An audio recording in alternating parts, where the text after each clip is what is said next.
Chapter 13 has come and it's time to rev up a pine cone. What? Damn, I'm late!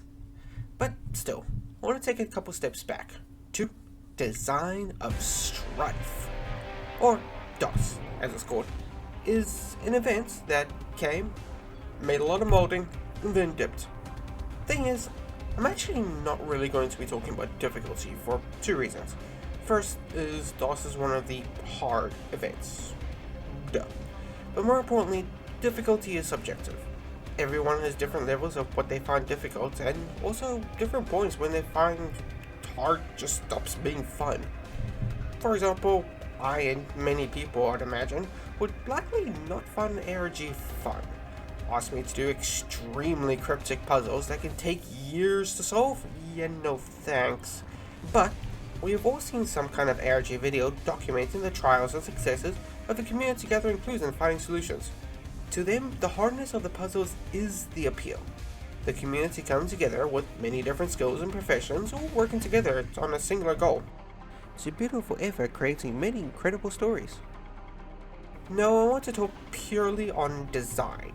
Hard facts, a clearly observable reality, and a rather important question. Now, there has been plenty of good UI criticism, so I'm going to focus on exactly what it is in terms of design is the issue here. When you first load in, the tutorial pops up and tells you, stages 1 and 2 are not needed as doing the higher stage will net you the rewards of the lower stages. So, what is the point of the lower stages? They're easier? Okay. But you don't get higher level rewards. Okay. And can be skipped. Okay, let's be frank. You don't know the difficulty going in, but you do know you get less rewards.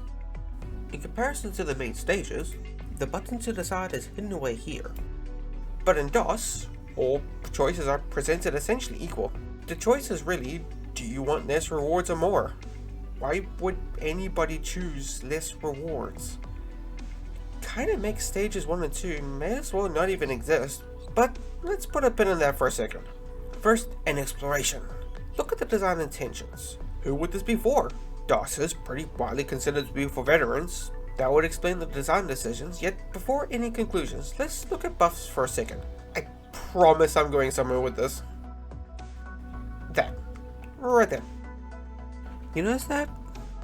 It's actually the same mistake. You have a system that is meant to allow players to choose their difficulty, but because players do not know how hard a stage is, they only see the lowering of rewards. To choose your difficulty is presented as a punishment, so don't. This is not good design, because through UI design you're contradicting the very point of the mechanical design. This conflict cannot be described as good design. This of course leads to all players disregarding buffs altogether. It may as well not even exist. Go for the hardest challenge, get frustrated at how hard it is, and then burn off because people got shit they'd rather do. It's sad because these designs seem more focused on punishing the unworthy rather than actually making fun designs.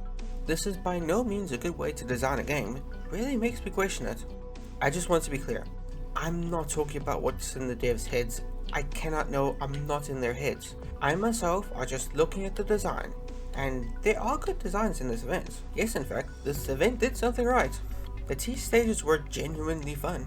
The time aspect gave a clear and interesting goal to play around with. The stages were all varied and allowed, thanks to the goal, a variety of ways to do them. It was really interesting and gave fun challenges to consider. I liked them. Heck, there was even a pacifist challenge with other players. You avoid killing enemies as much as possible, only letting the timer do the work. It was interesting, and guess what? Holes were allowed. It's called the Kevin rule. Maybe you at home would love to try it yourself. After all, with such a great mechanic, I'm sure Hypergriff would keep it around, right? Is it in chapter 13? We ain't even seen this again, are we? Let's talk about the boss instead of Hypergriff's seeming inability to hold on to a good idea. This is actually where I give more praise. The first phase of the boss is great. He's a slow, heavy hitter with a phase transition that, if you're not prepared for, is practically an instant defeat. I'm fully prepared.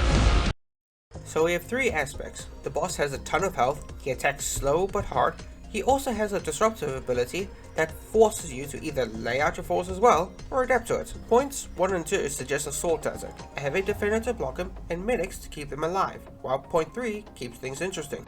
Even more so that with skillful play, you can use point 3 to fast redeploy your ops.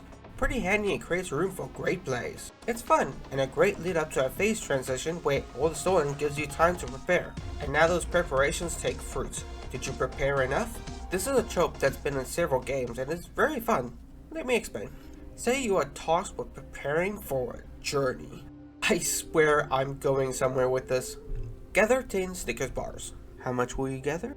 Well, obviously 10, but what if the objective is instead, you're going on a journey? Gather Snickers bars. How much then?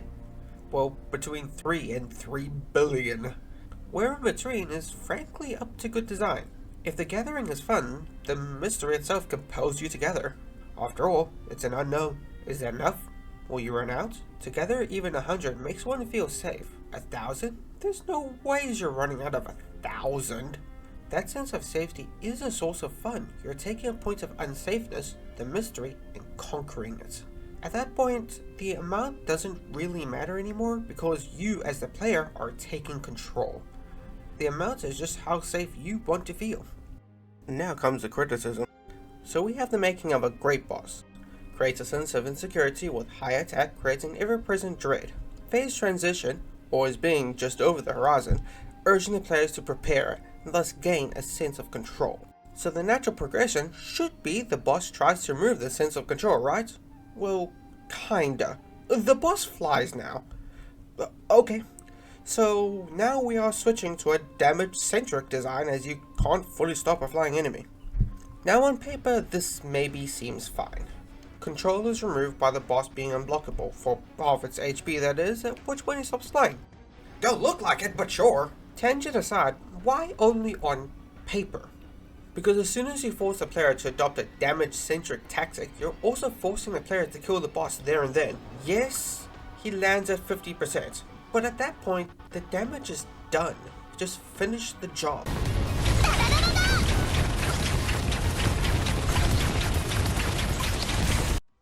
Take for comparison Dolly. At no point did you need to kill Dolly right away. In fact, the way level design, it was easier to just deal with her attacks.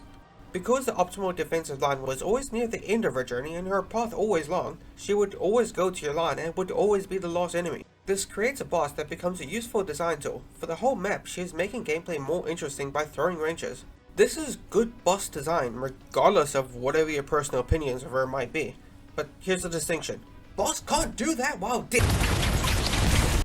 By forcing players to immediately kill the boss, you are forcing players to actively make the stage less interesting. It's just not good design. It really does make me question the design of this event. There is a question that is really important moving forward. What do you think when you hear hard game? I'll give you a couple of seconds to think about it. My mind goes to StarCraft 2 Ladder, Stalker series, Need for Speed Underground 2, Celeste, and finally, Halo 2. There's a lot of room for skill when it comes to Halo's combat system.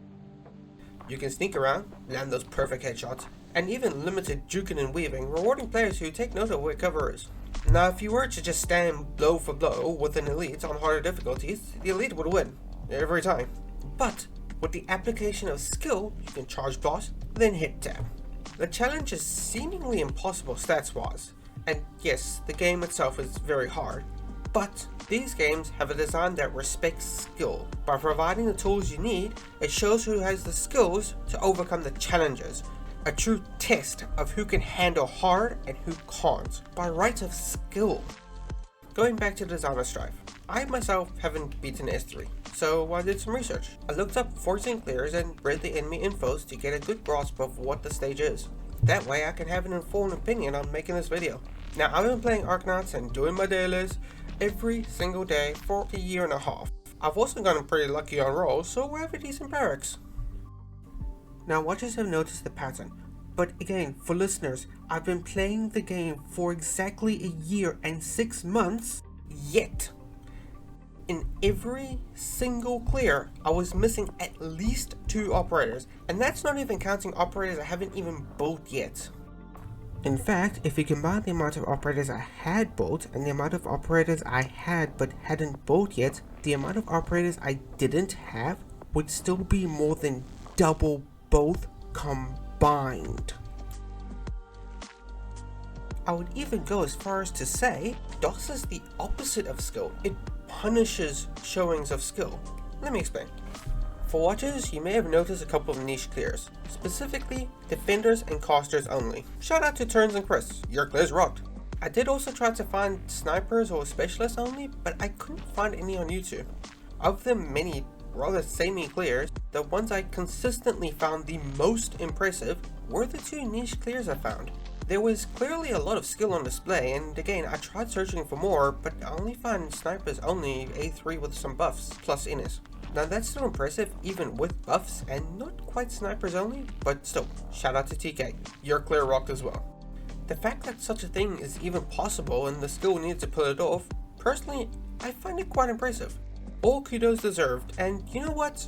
All the clears as well, as I don't want to diminish the real accomplishment of every clear I found, but the event itself doesn't seem to show the same respect for skill. Let's be absolutely clear. A 3-star, heck 4-star only? Seriously, would it even be possible without buffs? Is it possible with buffs? I hear 4-star only clear and motherfucker, I would not care what buffs, that's impressive. Because of the stat heavy approach, niche clears need a way to close the gap, but are punished for using the tools the game provides. But then, what exactly is being valued? Let's explore what skill is in the context of horror. Now when it comes to skill, not all skills are the same. A real-time strategy game and a first-person shooter game will both affect areas of the brain differently. This is ultimately why hard games are often skill games, because the training of our bodies is often seen as the ultimate hard. To be smarter, to be stronger, to be faster. Well, the brain is no exception. That is skill. It's something I respect. The effort of not just playing the game, but truly absorbing it and becoming stronger at it. That is why I value the room for skill and respect the genuinely hard clears people boast. In the hard games I've mentioned, they allow, through design, a place for skill to shine, an environment that is accessible to all, something that is much harder to come by in our daily lives. But let's go back to what it is that DOS is valuing. Let's be real. DOS is valuing account progression. Why? Let's explore. But first, I understand that for Asian cultures, there is a higher value in progression for cultural reasons I'm not getting into, nor could I possibly in one sentence sum up all of Asia. So this might just be a cultural clash, but still, I want to talk purely in terms of design and why an account progression focus is not good at all. Bosses often come with increasing complexity and a testing of the skills you've learned. They take what you must learn and check that you have learned it, or compensate in other ways, else you're going to have trouble moving forward. The boss will always focus on challenging a particular skill. However, account progression isn't a skill, so the only tool to check stats is to stat check. But from a progression perspective, it is certainly a test of whether or not you have the right ops. Let's, for example, change things up. What if in the second phase instead, the boss stops moving, but wait, now instead of moving towards the exit, his minions will stop as well and start making fireballs of their own. Rather than moving, both them and the boss's movement is delayed until the very end, creating a situation just like Dolly.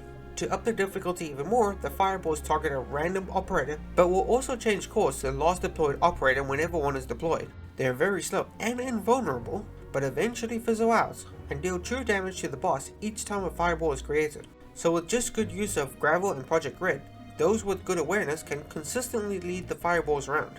A constant aspect of the battlefield you have to keep track of, and thus, space to insert skill. Finally, the boss gains a new ability.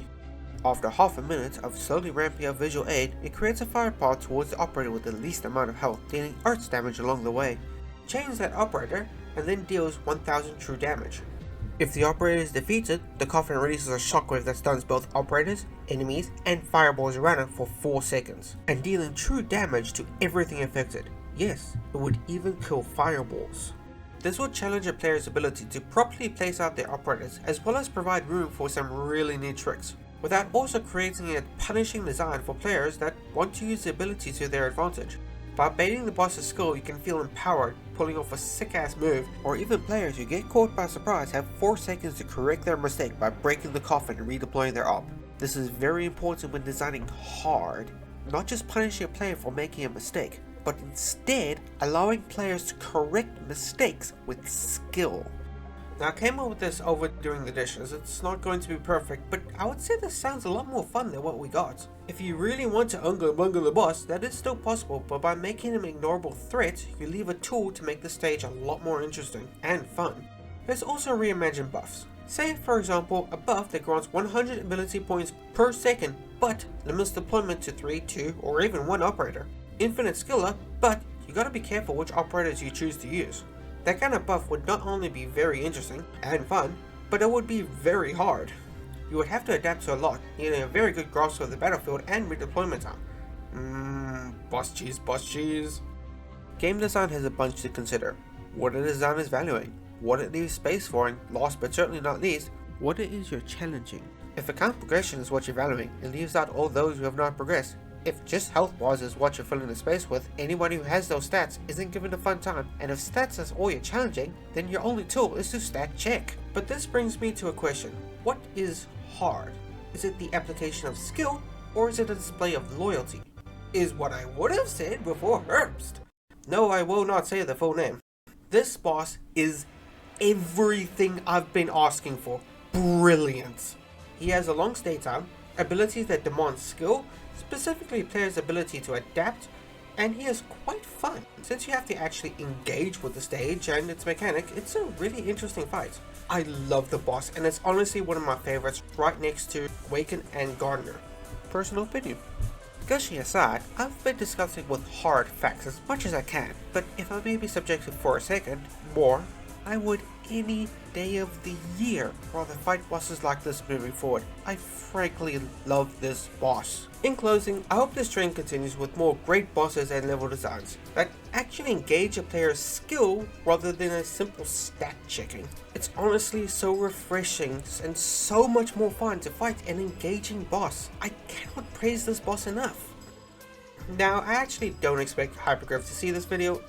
This is my very first video on a nothing channel. Instead, it's to give anyone who watched this far something to think about. After all, game design is interesting. I want to end this video with a thank you for anyone who has made it this far, and especially Blemishy for letting me use their video. Great clears, great channel, check them out in the description. This is my first video and I've put a lot of thoughts into it. Hopefully it's been worth the watch, and hey, if it was, maybe you like, subscribe, comment even. Anyways, thank you all for watching.